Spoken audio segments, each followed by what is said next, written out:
Boom, what's going on, you guys? I'm hanging here with the Mike Pannone. Once again, man, it's an honor to have you here. First aid is a critical, and it's a foundational for your own family preparedness or your own individual preparedness.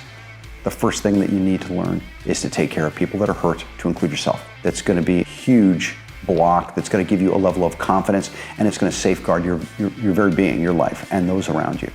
The second thing is firearms. You're going to have to look at your local requirements. What can I buy? What can I buy?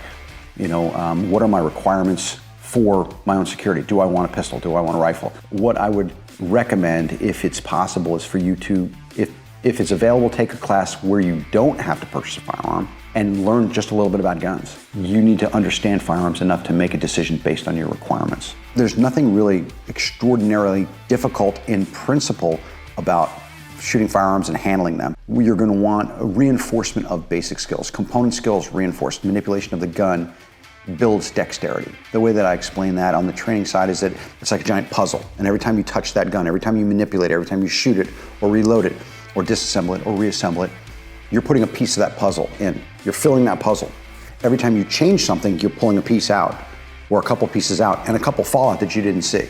So it's a never-ending journey, the training piece is. Something in your personal preparedness plan that you should be thinking about, regardless of where you live and what type of structure you live in, how you're gonna deal with fire. What happens if someone throws a Molotov cocktail on your roof and now there's burning liquid on your roof? How are you gonna deal with that? What type of roof do you have? Do you have a slate roof, or do you have shingle roof, or do you have brick roofs? How will you deal with it? How will you access it? How will you know? These are things that only you can figure out based on where you live. Security in vehicles.